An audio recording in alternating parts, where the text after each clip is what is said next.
Hi, everyone. Thank you so much for joining us for the latest segment of Affecting Change, EFF's live stream series, where our panelists tackle the latest issues in civil liberties and human rights in the digital world. Before proceeding, we have a few housekeeping items to go over. We have a live caption team online with us today. You can view the captions at livestream.eff.org. There, you can participate in the Twitch chat. And if you have questions throughout the program, please drop them in the chat, and our guests will answer as many as they can at the end of the stream. If you're comfortable, we encourage you to type a hello in the chat window now and let us know from which part of the world you're joining us from. For those of you who aren't familiar with the Electronic Frontier Foundation, EFF is a nonprofit composed of technologists, activists, and attorneys. Since 1990, EFF has been fighting for your right to create, innovate, and make yourself heard by anyone willing to listen without fear of unjust government or corporate surveillance. You are the reason EFF can take on this important work. And if you'd like to help us in the fight to defend your digital freedoms, please consider donating at EFF.org/support change, or pick up some cool EFF merch at EFF.org/shop. My name is Sarah Hamid. I'm the Director of Strategic Campaigns at EFF, where I lead our municipal legislative work, supporting lawmakers, community groups, and local agencies who are facing real decisions about whether and how to bring AI into their communities, especially in public safety contexts, where AI enhancements are being integrated into existing surveillance infrastructure with little public scrutiny or oversight. It's my honor today to introduce the participants in today's discussion. Nicole Ozer became in June 2026 and is a legal expert on artificial intelligence, privacy, surveillance, and digital speech. Earlier, she created the Center for Constitutional Democracy at UC Law San Francisco, and before that was the founding director and longtime leader of the ACLU Northern California's Technology and Civil Liberties Program. Cory Doctorow is a science fiction author and journalist, and he's been an activist at EFF for nearly 25 years. His latest book, The Reverse Centaur's Guide to Life After AI, is out now. As a reminder, we'll have about 15 minutes for your questions at the end. So if we haven't touched on something you want to hear about, please ask, and you can submit your questions via the Twitch chat at any time. So before we begin, a quick word on where EFF sits in all of this. AI touches nearly every issue we work on right now. We're fighting copyright lawsuits that threaten beneficial AI uses, pushing back on the FTC's attempt to police accuracy in AI systems, defending crawlers and data systems from misguided state bills, and scrutinizing how AI features get quietly baked into your phone without you having real control over what they can see. AI is showing up across our litigation, our policy work, our activism, our tech projects simultaneously. And that breadth is exactly what why today's conversation is going to move across a lot of ground: labor, privacy, copyright, government use. AI is not just one thing. It's not a single technology. It's a label that we slap on everything from hiring algorithms to a chatbot to a license plate reader with a new process layer bolted on. And this matters because of how AI often gets more attention than the how of AI rather gets often more attention than the who.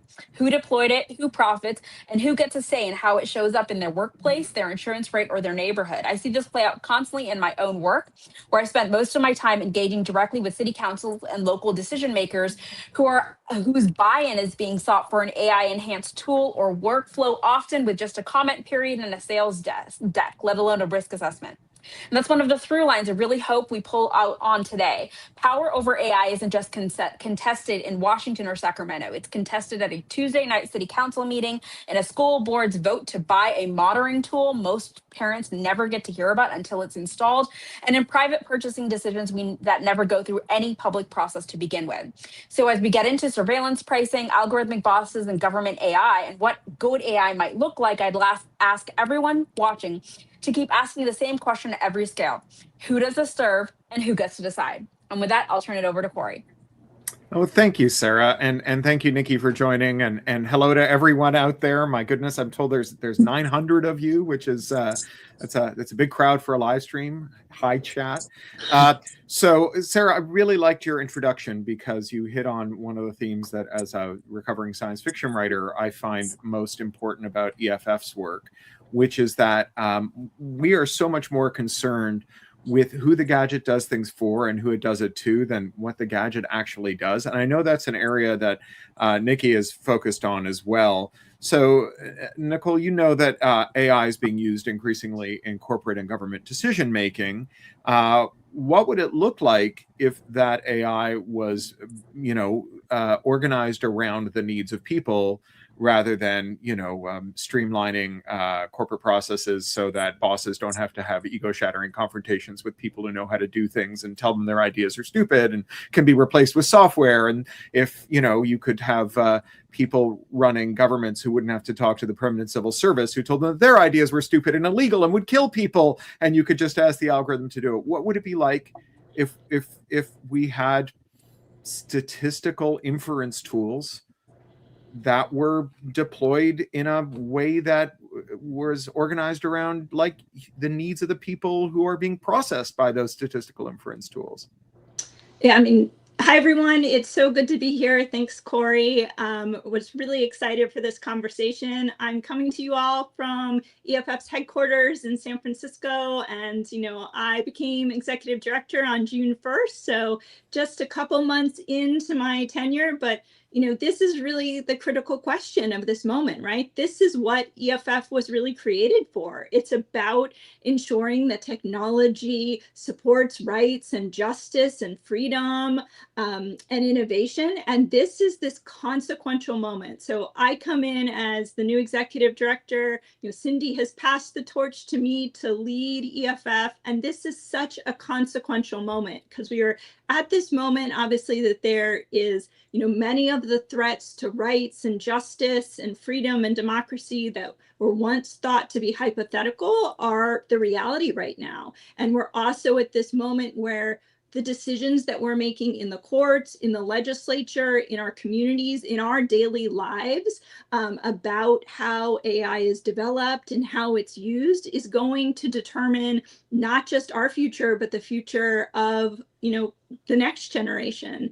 And we come at this moment and sort of have this conversation today when, at base, governments and large corporations possess surveillance capabilities that were just unimaginable, certainly unimaginable when EFF was even created in 1990, unimaginable even when I started my career just post 9/11, when there already had been an exponential increase in government surveillance, and actually unimaginable even just a few years ago.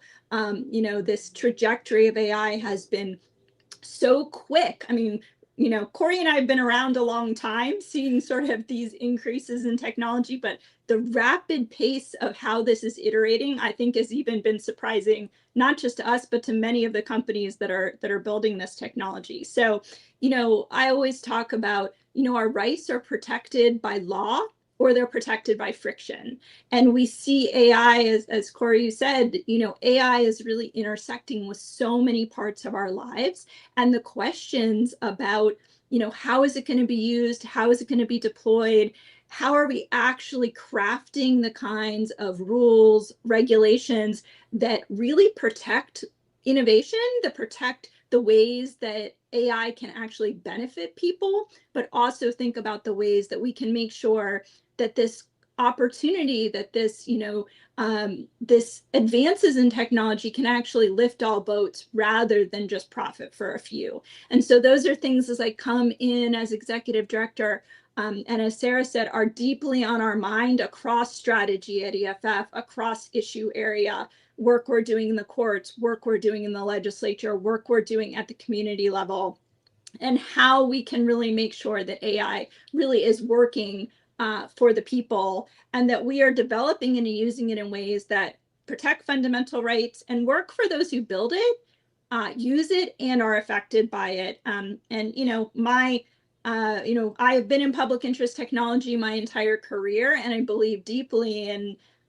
working together, figuring out ways that we can build power across issue and strategy. And honestly, we are at this pivotal moment right now. Like, the future of AI hasn't been written, and we can actually work together to get it right. Yeah, I would add to that because maybe, I think we have, we might feel slightly differently about AI in that I think that it's a really interesting technology that will, like, we're going to be using advanced statistical inference tools for ever because they're useful. I don't think AI is going to change everything, but here's what I worry about. I worry that the fight about AI is going to change everything. I worry that people who want to know what NBC looked like before it was stolen and given to a crony of the president are not going to be able to know because we've banned scraping in the name of ending AI. I'm worried that we're going to institute all kinds of restrictions about image generation in the name of preventing deepfakes that will make it harder for people to create parodies and will create pretexts for the removal of content that makes powerful people uncomfortable. You know, I like you're saying, we've both done this for a long time. I also started right after 9/11. And after a quarter of a century, you kind of wish that you lived in a society that had enough object permanence to win a game of peekaboo, and that they could remember the last time we were like, you know, doing the security syllogism, something must be done. There, I've done something. Now something has been done, rather than making it something that actually addresses your problem. That we all ended up in really. I know. Deep mud. To me, it's what's old is new again. A lot of sort of what we're seeing in the conversations we're having, and I think that's why. You know, as Sarah said, you know, EFF is working across so many different issues. And I think that's really unique because, as you said, Cory, there are folks who are kind of looking at one area of AI or another area of AI, and they're kind of weighing things just for that issue. But EFF is not only brings together, and this is sort of the superpower of EFF, is that, you know, it's lawyers, it's activists, it's technologists, it's community work. And it's not just, you know, it's privacy, it's consumer privacy, it's government surveillance, it's creativity and innovation, it's intellectual property, it's competition. And so we are actually looking across these areas and not sort of putting the, you know, our weight on one side without thinking about what pops up on the other side. And, you know, we know a lot of folks in the field, and there are folks, you know, who are thinking about one issue without maybe the ramifications on the other side of the issue.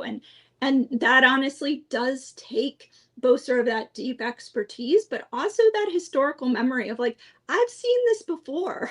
You know, I saw this in early 2000s. Let's actually learn from that history. Let's think about, what did we get right? What did we not get right? What were we able to push? What weren't we successful in doing? Where are the stakes even higher now to get it right this time and to build the power to get it right this time? Because a lot of times there is an answer, but we haven't had the power to get that answer through the courts or through the legislature.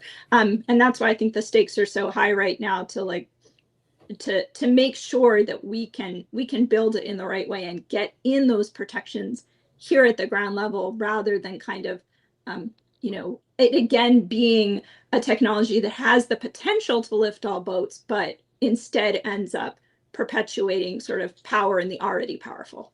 So one area that we've really spent a lot of time working in that bears directly on this is public officials who get suckered into buying magic beans from Gabby technologists, whether that's internet-connected voting machines or backdoored encryption that's somehow still secure, or software that can automatically detect copyright infringement. All of these things that are like just, you know, pipe dreams and nightmares that don't work and can't work, and that nevertheless we see a lot of public money being spent on. And if that wasn't bad enough, we then see it being pressed into service in publicly important applications. So this is a thing we see with AI. And I know one of the areas you've been researching and working in is AI procurement, this process by which we wake up one day and find out that the town council has been taken for a ride and been sold some algorithms, some flock cameras, some automatic guilt generators, and something to spy on all the kids at school. So where are you at, and what is EFF doing on this procurement side? What would a good procurement process look like? Yeah, I mean, we have seen this, you know, again, what's old is new again, sort of every single cycle, really, since, you know, post 9/11, you know, huge amounts of, you know, government funding coming down $1 billion a year since 9/11 has come down from the federal government for quote unquote surveillance infrastructure. Most of it has been snake oil, not only just snake oil, but actually snake oil that harms communities, that actually makes people far more unsafe. That now we see those systems being weaponized against communities, being used by ICE for immigration, attacks on immigrant communities, being weaponized against reproductive freedom, being weaponized against activists and who are speaking out against sort of the current administration. And we see sort of now a new cycle with AI. Most of these systems that have been deployed for surveillance have been done extremely quietly. The money was already in hand. There hasn't been engagement with diverse communities and real decision making by diverse communities about the why and whether. And we see that right now with AI. We see the jumping to the how of deployment of AI, the using of public money to purchase systems without the questions about why are we doing this? What are actually the risks? Whether we should do this, any kind of evidence-based evaluation of what the benefits are and also what the extreme harms are. We see there was an example, I won't say what city, but there was an example of a city I saw recently that rather than having a sign-in sheet at their community centers, they were going to use AI systems to record who came into their community centers. Okay, in a moment where this is a community that has a very high immigrant population, that of course that information is then collected and who knows where it ends up being used. One thing that's sort of a prime example of sort of how EFF looks at these issues across strategy is here's all this information now being collected on the local level about who people are and where they're going. They might be going into that community center actually to access resources on protecting themselves or signing up their kids for school or health services.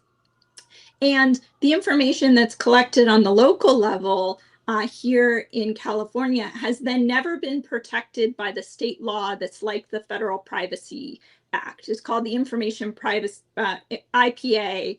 It was passed in 1977, and that law has never been updated, even though it only applies to state agency databases. It currently doesn't apply to community, local, city, county databases. And so that's one of the things like we are looking holistically at in this sort of AI moment. We need to have real centering of community in the why and whether to use AI before the how, but we also need to think about the laws that are in place to protect whatever kind of information is collected, make sure it's then not flowing to companies and to the federal government and being weaponized against people in our community. So it's looking in sort of how we can address those issues also in the courts. We currently have a case using a constitutional right to privacy against license plate readers as well. And so we're really thinking holistically, how do we use current levers? How do we really make sure that we are using both existing law, buttressing existing law, and building new law and policy that will really protect people in the AI age? Yeah, I love hearing about the salience of these local issues, not because it's great that we see towns with flock cameras proliferating and so on, but one of the things we've learned from like the last 5-6 years of the culture wars is that some of the most unhinged weirdos you've ever met can make gigantic changes to their local communities, mostly for the worse in the last 5 or 6 years, by joining poorly regarded local government agencies and standing for local offices. And one of the top queries in my inbox from EFF supporters over the years is, what else can I do? I've joined EFF, I pay my subs, I get your mailing list, I fill in everything. And I think we have a new generation of activists aborting.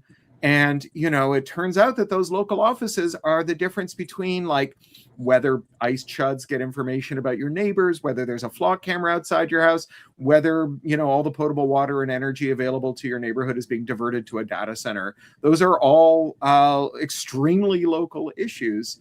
Now, you mentioned privacy, and this is obviously another one of our longstanding campaigns. And I'll quibble a little with something you said earlier, which is that no one could have predicted, even EFF didn't predict how bad this was going to get. Well, I got to say, I mean, look, this has been, like, credit where it's due. EFF's founders, I think, were really clued in to just how dystopian it could get. You don't found or work for an org like EFF, as because you think everything's just automatically going to be fine, right? On the one hand, you have to be very excited about the potential, but you also have to be scared as hell about how it could go wrong. And I think the surveillance nightmare we're living through now is something that has been really something we've been warning people about for decades, sometimes to the extent that people called us alarmist about it. But I think we're sadly quite vindicated. And as you say, our privacy laws have not kept up. California hasn't updated since 1977. Federally, we haven't had a new privacy law for consumers since 1988, when Ronald Reagan made it illegal for video store clerks to disclose your VHS rental histories, right? And that's not because we don't know how to write a privacy law. We've written them before. We write them at the state level. Other countries write them. No one's asking our federal lawmakers to recover, the lost praxis of a fallen civilization. They don't have to embalm a pharaoh, right? They just have to write a law. And so, that vacuum has created a lot of problems, and some of them have to do with AI. And, what I find exciting about this moment of people really waking up to the privacy consequences of AI is that it holds the potential for a coalition that isn't just people who are worried about deepfake porn, although that's a thing to worry about, or being denied a loan or a mortgage or a job because of surveillance data about you, or having surveillance data surface the fact that you went to a protest, or having surveillance data used in ways that make you feel that your loved ones have been brainwashed and Grampy's a QAnon, your kid's anorexic, and all the millennials are quoting Osama bin Laden on TikTok. I don't even think all those things are real, but if everyone wants to fight for a privacy law because they're worried about them, I'll be right there alongside of you on them. And one area where we're seeing some people join the privacy fight is over surveillance pricing in California. Yes. And I know this is an area EFF is supported. Maybe I'll explain a little about surveillance pricing, and you can talk about this bill, AB 2564. So one of the things AI is unambiguously good at, there are a lot of things that we claim AI can do, but one thing it's really good at doing is automatic experimentation and multivariate analysis, where you take all the surveillance data you have on everyone who's going to buy something or everyone who's going to sell their labor to Uber or a gig platform, and you ask the algorithm to just bucket those people based on their behavioral data and demographic characteristics. You don't have to do what Don Draper did in Mad Men and like have a chart where you're like, oh, we're going to do moms over 50 in one segment, or we're going to do depression haunted can stackers over here and high school dropouts who love shop class over here, and we're going to try and figure out how to sell to anyone. You just ask the algorithm, find people who are similar, and then you just start automatically experimenting with seeing who will pay high prices and when. And you don't have to have a theory for this. You can just walk your way into the knowledge or the outcome that parents before 8 a.m. will pay more because they're trying to get their kids out the door. And that, this is a real thing that our friends at Groundwork Collaborative and the Roosevelt Institute of Surface, that nursing apps are taking nurses who have more credit card data and more credit card debt and offering them lower wages on the grounds that they will accept a lower wage if they're in more debt. And this is a thing AI is superb at. It can continuously test the lower bound of the wage you're willing to accept or the price you're willing to pay.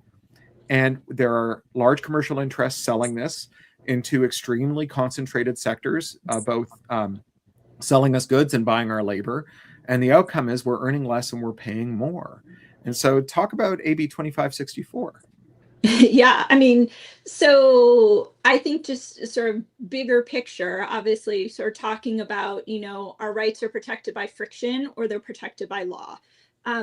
Since the early 2000s, there has been this rise of surveillance capitalism. There's been a massive amount of information collected about who we are and where we go and what we do and who we know, both by the physical surveillance that has been funded by the federal government, but also, of course, all of the electronic surveillance that we, are now living digital lives. So, in 1990, most of us were not, we weren't carrying a cell phone every day that, said who we were and where we were going. We were, I remember, you could still pay for your groceries with a check, right? Or we were using cash. It wasn't sort of a digital lives where we're showing up with our phones and, paying for our groceries as we walked out the door. So, we have this entire sort of surveillance capitalism ecosystem, which has been used in sort of the online space, obviously, to, target advertising and create massive profit on sort of the big tech side. But now we have AI systems, which are taking a lot of the things that are happening in the physical world that we're more protected by friction. And we've got a conflation now and the ability to now use what we're doing in the physical world to also do the kind of surveillance pricing that we often saw already in the digital world. So we are seeing things like, what if you're physically near a store that they're trying to charge you more for that product because they know, well, you made the effort to actually go get all the way to that store, so you must really want that item. Or we have a whole blog post on this, sort of some examples of all of the different things where we're seeing sort of really targeted pricing happening based on, are you riding a ride share to a certain community? Did you, is your battery low? And therefore they know, like, you really need to get this ride share or else you're going to be stuck where you are. I mean, it's incredibly sophisticated, but really sort of at the basis is, it's not that we haven't known the threats of, all of this data collection, both in terms of how it can, like, there used to be the term we used, web lining, right? And now it's surveillance pricing, but we've been talking about these issues for a long time. But those things that were threats are now actually technologically feasible. The friction of actually doing this has gone way down. It's become much more feasible to actually do it. And we also see that on the government side as well. All of this information collection from video cameras, from license plate readers is now available to sift through with AI. And so it's AI on top of and layered upon the infrastructures that have been enabled to proliferate since, the 2000s, not because we didn't think there were threats, but because they're honestly a lot of, we haven't been able to connect the dots as well for people. And so I think, Cory, what you mentioned in sort of earlier about people now realizing the real implications of this. Earlier this year when license plate readers were really being weaponized in terms of immigrant communities and deportations, I pulled out my talking points from 2007 that talked exactly about these issues. Like, I did not want to be right. I did not want these hypotheticals to become reality. But what is important right now is that people are really realizing what's really at stake. And this is a moment where the kinds of digital rights issues that many of us worked on 20, 30 years ago that were seen as niche, that people didn't really understand or realize the direct implications on their lives, their livelihoods, their personal safety, their economic security. People now realize that, and we have this incredible opportunity to actually build these coalitions to actually get these laws passed. Like, there is no, like, I go to presentations and I'm like, most of the people we present to were not alive when the last federal privacy laws were passed in the 1980s or the 1990s. Our privacy laws in the state level, on the federal level, should not, be older than most of the people who are working on those laws as staffers or are in communities voting. Well, And it's not like there have been any new privacy threats since Die Hard was in movie theaters. I don't know why we would need a new law. Exactly. And we know we've needed new laws. I mean, there was actually a real opportunity to, I've been doing studying sort of where we are in history and sort of where we had these political opportunities and what happened. You know, we had these political opportunities in the 1970s. There were really powerful forces that tamped that down in the late 1970s when we were at those early modes of computerization where we had the opportunity to really address issues of collection and use. Then we had another moment and we really made some progress. In the late 1990s, there was, opportunity there. And then 9/11 happened, and it was we were around. It was a very hard political time to get anything through, let alone stop the things that were happening.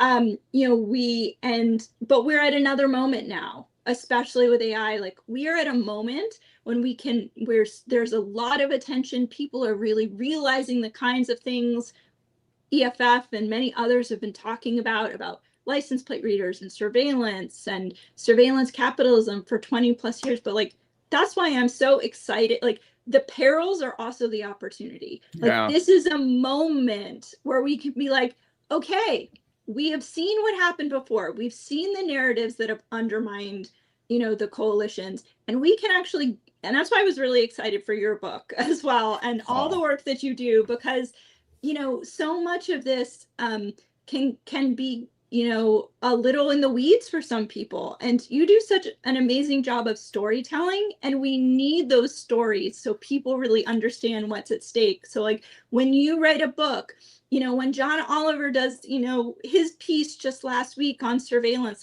connecting the dots and bringing that to people, that is critical, because you can go to court and if nobody knows about it, you may still win. But if people don't know the work we're doing in the legislature, in corporate advocacy, in community work, we need people to know, we need people to care, we need people to push for that, to push their legislators, because we know what needs to happen, but we need the power to see it through.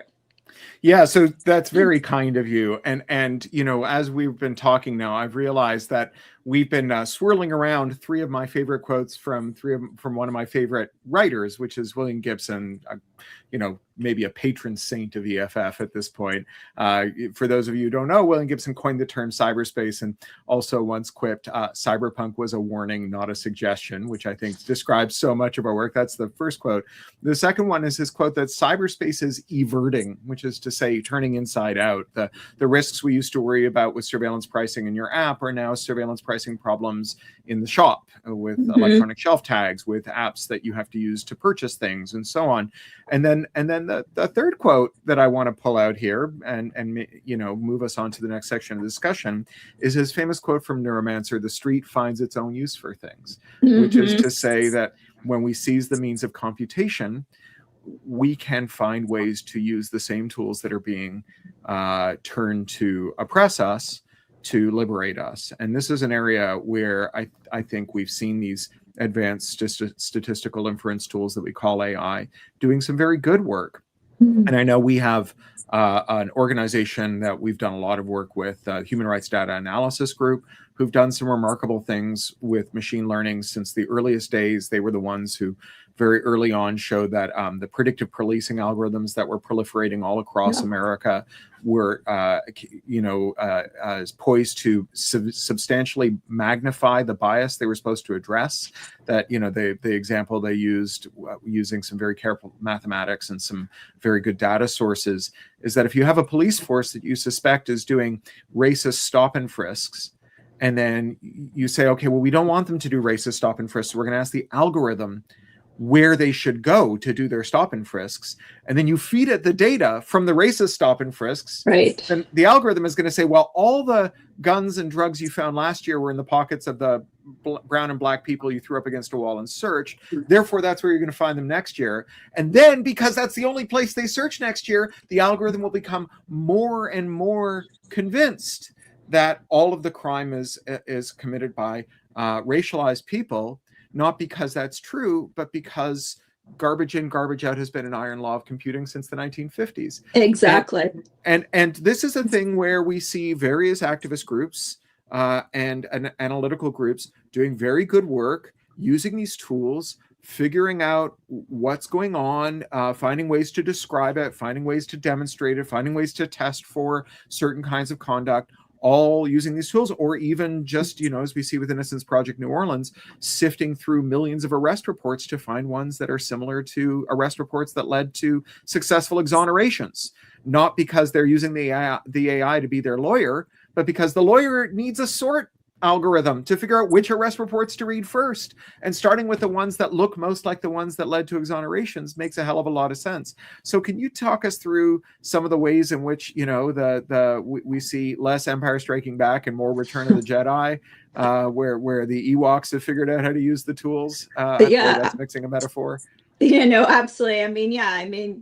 Garbage in, garbage out has been around, like, people all know this, right? And so in this iteration, it's been sort of bias in, bias out is what I've said, Bebo. It is not surprising at all. I think one of the things, AI is incredibly powerful, and it can be harnessed for the things where we see a lot of the holes. Government never wants to evaluate whether or not these systems actually work, because lo and behold, when you actually do evaluate them, they actually create way more harm than good. The police just like to say, oh, this surveillance technology is going to be a silver bullet. I've been doing this since literally the pilot program of the first cameras went up in San Francisco, because some mayor saw it in Chicago and believed it maybe would work. Magic beans, snake oil, every single ability when we've actually done research shows that, lo and behold, it actually doesn't address the problem and creates more harm. I've written, I think 6 reports on this and so many research, but it's very hard to have those research projects take a long time, and they are really intensive. And so AI does create the potential for us to be able to sort that data, to really sift through that, to actually, figure out, all that body cam footage that supposedly body cameras were going to be used as a tool for police accountability. A lot of, most of the time it's now been used for surveillance, but actually harnessing that back and being like, let's actually watch what the police are doing in that. And really flag all the ways that there actually has been, use of force, improper action. So there's a lot of potential there. I will say I went to an amazing workshop a year or so ago where there were a lot of public defenders there, and it was really about having a conversation about how we can harness AI and utilize it actually for the people, for protecting rights, for enforcing laws that are supposed to be protecting the community from use of force and ensure police accountability. I will say, of course, that the resources are very lopsided for those, that ability to do that. As you can imagine, the money coming from the government is mostly going to the police side or to the district attorneys. Much less of it is going to the nonprofit organizations or the public defenders or others that are actually pushing for that police accountability. But EFF has public interest technologists. That's an area where we are working in coalition and working with colleagues to think about how can we actually use technology, not just AI, but other technology, to make sure that we're in the driver's seat and not just, being pulled along for somebody else's ride. So we're getting close to the time for questions, and you can stick your questions in the Q&A there. We have a roundabout process where those are then being put in another tab that I've got open on mine, and we're going to try and get through them, although, boy, there's a lot of them already. But before we go to questions, I want to talk about what the people watching today can do. I almost said tonight. Little spoiler alert, I'm in London. It's nighttime here. London, England, not London, Kentucky, or London, Ontario, or London, Connecticut. But we have a couple of questions that our colleagues have asked us to address here. about what the people watching today and tonight can do. The first is, what's one thing that regular people or local organizers should be building right now before the bubble pops, so we're not caught flat-footed? Do you have thoughts on that? I mean, I have a lot of thoughts on that. There's a lot of sort of action items on EFF's website. There's a lot of ways to get engaged. But I want to kind of go back to what you said, wherever we live in the world, wherever we, if we're in the United States, if we're around the world, if you're in any of those Londons, anywhere around the world, these kinds of questions are happening locally. In terms of how is AI being considered, how is it being potentially used, how is it being deployed? And I just want to go back to the fact that actually what we do locally really matters. And not just matters to our local communities, but can actually change the entire trajectory of what happens around the country and in the world. The fact that in the United States, our real IDs do not have an RFID tag, that our US passports actually have to be scanned before they are read, started because of local work that happened in a tiny town called Sutter, California. That changed the trajectory of everything that happened on that issue in the United States and on passports, not just in the United States, but around the world. And that's because somebody felt like there was something that they could do and contacted EFF. And at that time, at the organization that I was at, that was work that I did with EFF in 2004 that is still protecting people. It's probably one of the biggest impact we've done that probably nobody knows what impact really was. So one, the local piece. And then the other is to ensure that that local and state work can continue to happen. There's a huge preemption fight right now. The federal government wants to pass laws at the federal level that, one, do not protect people, and two, wipe away laws that exist on the state and local level so that we actually can't address things in the future. So working on the local level and protecting what we can do in the local and state and in our countries around the world, and also working together. These issues are not just happening in one community or in one country. And that's also, EFF works globally because these issues are interconnected. And so building our coalitions, doing our thinking, doing our strategy together globally is incredibly important on these issues. And so I would say, act locally, think globally. So I like the fact that this question talks about the bubble, because it's not an area we've touched on, but it's an area that's pretty central to a lot of the work I'm doing, because I think many of the most grievous AI harms will arise from the economic damage that's done from this extremely unsustainable practices of the largest firms that are, burning $1 trillion this year to make $50 billion in revenue. And, as Stein's law has it, a bedrock of finance, anything that can't go on forever eventually stops.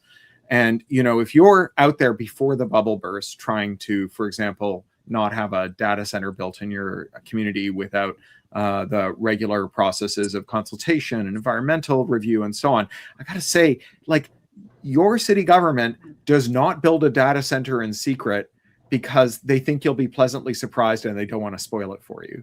They know you don't like this idea. That's why it's all happening without the regular processes. And one argument I rarely hear colleagues who are out there making these, engaging in these important campaigns about, responsible democratic process and the planning of all kinds of high-tech infrastructure, including data centers, is that this is a bubble. And Yes. It's not just bad that we're talking about taking Farmer Brown's cantaloupe field and seizing it through eminent domain and then building, 7 football fields worth of future laser tag arena on it. It might never actually get switched on. You might just end up with a giant foundation slab where you used to have a farm if the bubble bursts before we get there. So if you're looking for an argument to make before the bubble bursts, if you're looking for a way to talk to city governments who are trying to do community development, who've been sold a story about the money that will come into your town if you allow the data center to get built, you need them to engage with the actual economics here of a sector with terrible unit economics that loses more money with every generation of its technology, and that is spending hundreds of billions of dollars to make tens of billions of dollars, a thing that just doesn't end well, as I think we've seen with lots of other bubbles. So the last question before we go to the actually, you know what? I'm going to go straight to the Q&A because we're at quarter two.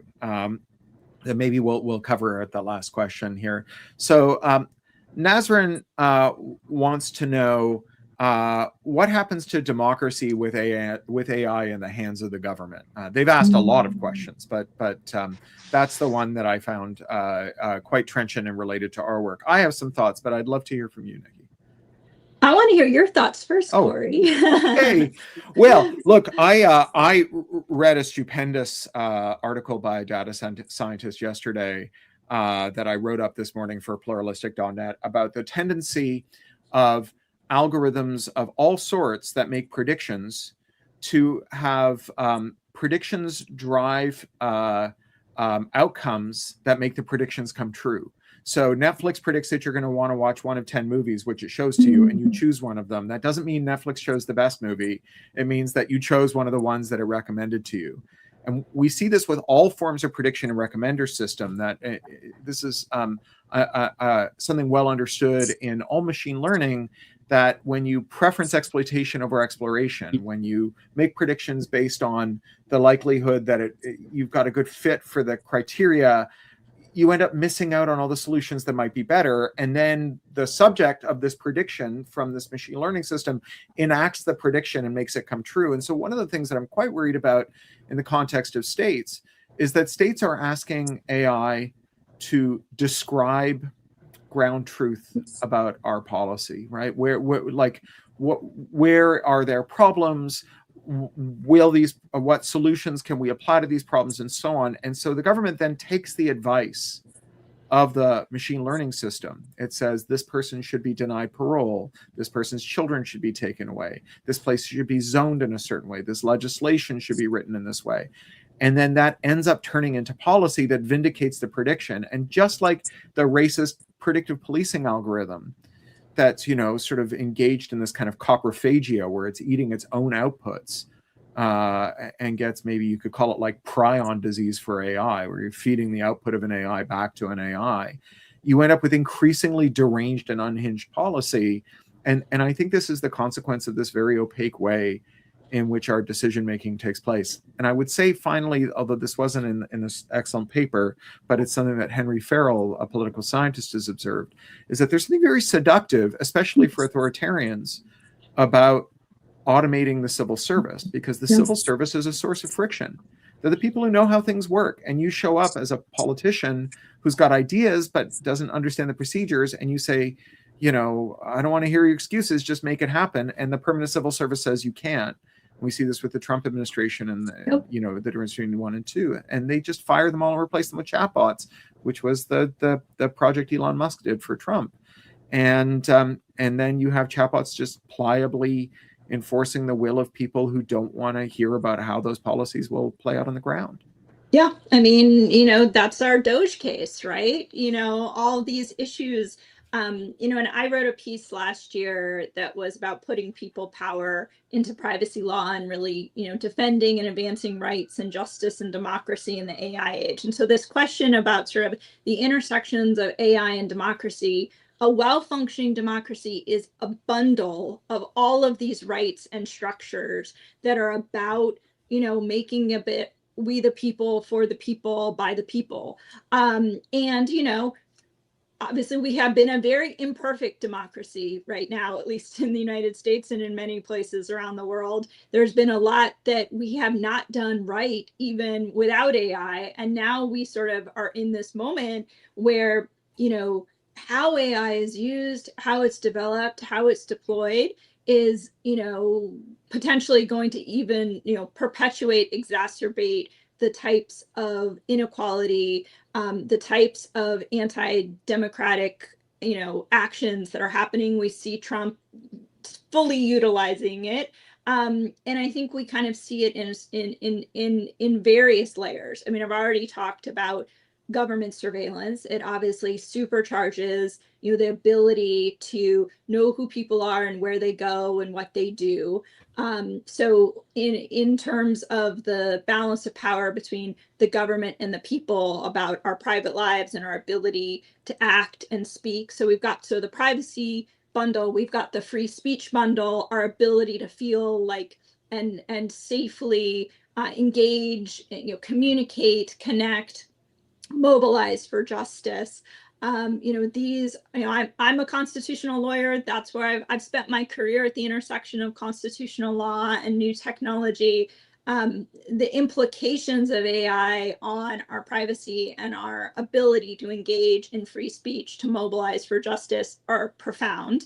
We've also got issues of, I did a symposium this last spring where I really brought together sort of folks who traditionally more worked on sort of physical voting rights, and then the issues of AI and how that intersects, because, many of us are familiar with Cambridge Analytica. I mean, this is a whole much more sophisticated era of, how can you parse information? How can you then, create, information in the voting context that's going to manipulate or, move voters in a certain way. There's been some really good research on those issues recently. So the intersections of AI and more sort of voting rights and manipulation, and impersonation, obviously, and that sort of comes back to the fact that EFF is holding all of these different pieces at the same time. There's some organizations that are just sort of working on voting rights or misinformation without sort of the privacy and free speech angle. So these are complex issues. These are nuanced issues where you have to understand sort of, again, not putting your foot on one side that then pops up in this other way, that undermines our ability to actually speak freely because you've made a decision just about like trying to prohibit certain language related to voting that actually gets utilized for all this other precedent that undermines our ability to actually speak. So I think, what happens to democracy? That's why I'm here. That's why I do this work, is, I care deeply about defending and advancing rights and the ability of people to live our lives in safe and free ways in an emerging AI world. So, I'm here because I care deeply about us being able to fight for rights and justice and democracy in the AI age. And there's a lot to do. And that's why I'm so glad so many people have come to this live stream, because it makes me feel like we've got a whole crew out there that we can actually be working with on these issues. And I hope everyone is also a member of EFF, because we need you. We need you in this fight. So Mark Cunningham asks about the international situation and describes the EU as being far ahead of the US and who's capable of tackling this in the US. I chose this question because it's an area that I'm quite interested in, because I was EFF's European director, our first international employee, and I worked in both intergovernmental forums like the United Nations, but also at the EU in Brussels. And we now have people who are much better at that than me working in those roles. And one of the things that was very striking in the 31 countries I worked in when I was doing this was that everywhere I went, I met people who said, we understand that the tech policy we have here isn't ideal, but the US trade representative has said that the quid pro quo for us giving America the tech policies that it would like us to have, including things like prohibitions on reverse engineering and very long terms of copyright and so on. And even ironically, one of the things the US Trade Representative has made a priority everywhere is saying, you must not have the flexibilities in your copyright law that America has. You can't have fair use. Only we get fair use. You have to have much more restrictive copyright rules so that our exports of culture, textbooks, what have you, will not be flexibly used in your country. Well, all of this was predicated on the idea that there wouldn't be any tariffs on the exports that those countries sent to America.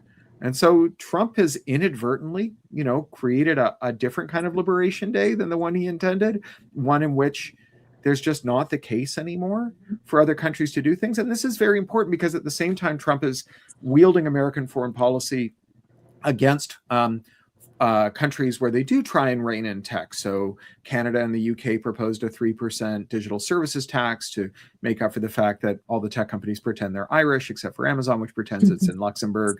And so they don't ever, and none of them ever pay any tax. So you can't get domestic competitors because they're giving 35% of their gross receipts to their tax authorities. And the US companies are not, because of this weird Irish gambit. And we've seen them crack down on rules about interoperability in the Digital Services Act and the Digital Markets Act. And we've seen American companies emboldened by this. Apple has refused to comply with the Digital Markets Act and has said, go ahead and try and take it out of our hides. Trump won't let you. And so we're now at this very interesting moment where countries all over the world are starting to think about whether they can go into business exporting disenshittification tools that reverse engineer and fix the defects in America's tech products. And I think this is an area in which Americans would substantially benefit because, Americans, they're like the beta testers for every bad idea that some greedy jerk has in a Silicon Valley boardroom. And if, Americans can figure out how to buy reasonably priced pharmaceuticals using the US Postal Service from Canadians, they can buy software to open up their iPhones or let them fix their tractors or their cars or put third-party ink in their printers from someone in Europe or maybe Ghana or, Mexico or any of these countries that have seen themselves in the crosshairs of the Trump trade policy. I don't know if you have thoughts about what it's going to take to get American officials to actually engage with these. I'm kind of feeling like maybe we just let other officials solve our problems for a while if we can't get our own to do things. I mean, I have always been a big believer in sort of thinking about overall systems and where are the levers, right? Being nimble and, EFF working at all these different strategies in the courts, in the legislature, in communities, globally, means that we can actually see where those opportunities are at those moments and sort of create those plans that are both proactive, but also take advantage of opportunities that pop up, that might not be anticipated. And so, this is not the first time that there are opportunities where another country is able to move something that then we can utilize in the US. There's all sorts of examples of that in the privacy space where, French regulators or Canadian regulators have been able to move issues that then we've been able to utilize in the US to put pressure on US companies, move that back. So to me, it's really an entire systems approach. And that's why, I jokingly said, work locally, but think globally. It is about how can we as EFF, how can we in a sort of broader coalition really be working even more collaboratively with, Canada, the EU, other countries. I'm excited for that opportunity because the issues that we are looking at are not just issues in one community or one state or one nation. These are, not only was the internet global, but AI is certainly global, and we need to be, we are going up against formidable forces, and we as an EFF community and as a coalition of organizations, really need to be working together to be thinking strategically and working together to address these issues. And that's what I wrote in my, first blog post as executive director. This is about working across strategy, working across issue, working across place to build the power for the future that we really want and deserve. So I want to close with a last question here from Biker Neil, who says, we see these open weight models catching up with these closed source proprietary expensive systems. Do we see a future where AI runs on hardware that is under control of individuals, small groups, and that we are able to access these tools without paying rent to corporate gatekeepers? And I would say, I think both of us, the answer is yes. But then he asks an interesting question, which is much more an EFFE question, which is what policies and tech choices ensure that hardware makers, app stores, cloud platforms do not re-centralize their control? What can we do to support this, a future in which AI, like other computational tools, are under the control of the people who use them? Yeah, I mean, that's one of the things that's really on my mind, and I'm excited for our public interest technologists to be working with others to really be thinking through those things. So I would say, we obviously, we built Privacy Badger, we built Certbot, we have been, really integral and sort of the backbone of encryption on the web. And this is a new area that I'm really excited, for us to be thinking about. And so I'd say support EFF, make sure we have the resources to really think about those issues and dig into those issues, because we really are bringing that expertise sort of across issue area. And AI is, we are living in this incredibly consequential time on AI, and those decisions that we are making, the systems that we are building, the climate that we are creating for AI to really be working for the people, is, these are both, the needs and real opportunity at this moment. So I'm so proud to be the new executive director of EFF. I'm so proud to work with the amazing staff. And thank you for being part of the community, and looking forward to meeting you all in person and online even more in the years ahead. And Sarah, before you close us out, I would just say that so many of EFF's core fights are the same, whether we're talking about AI or any other kind of technology. The right to scrape the outputs of AI so that you can get your data out of them. I mean, these companies, it's amazing. They're like, well, when we said move fast and break things, we didn't mean move fast and break our things. I'm fine with breaking their thing. I'm not literally, we shouldn't crash their servers, but like moving fast and taking your data off that stuff, that scraping is like, that's how we move data from one system to another. Reverse engineering, the right to modify, the right to publish your modifications, all of those are as true, whether we're talking about data center portability or app stores or any of these other technologies. And they don't change just because we're doing a novel form of statistical inference with them. Foundationally, if you can't open it, you don't own it. If you can't modify it and fix it, then it's stuck. You're stuck with whatever ideas some person had before who didn't understand your needs. Nothing about us without us. We should all be able to have the final determination about how our technology works. It's what EFF has fought for since the beginning, 35 plus years ago. And it's a fight that we're never going to give up. So thank you all for joining. And Sarah, I'll hand it over to you. Oh, Sarah's on mute. Oh, now it's a live cast. Now it's a live stream. Thank you. That is all we have time for. I want to thank Cory and Nicole for joining us today. And thank you to everyone who contributed to the discussion and the chat and all the great questions, and everyone watching around the world. We said it before, and I'll say it again, digital rights begin with you. EFF has been a leader in privacy, freedom of expression, and innovation for 35 years. And we need your help to keep that fight up. Take out 10 minutes now to become a member today at EFF.org/support change. And please continue these conversations about your civil liberties with your colleagues, friends, neighbors, and family members. And once you're done renewing your EFF membership, be sure to mark your calendars for our upcoming segment of Affecting Change, Elections 2026, Polling Places and the Risk of Surveillance. Thanks for joining us, and see you next time.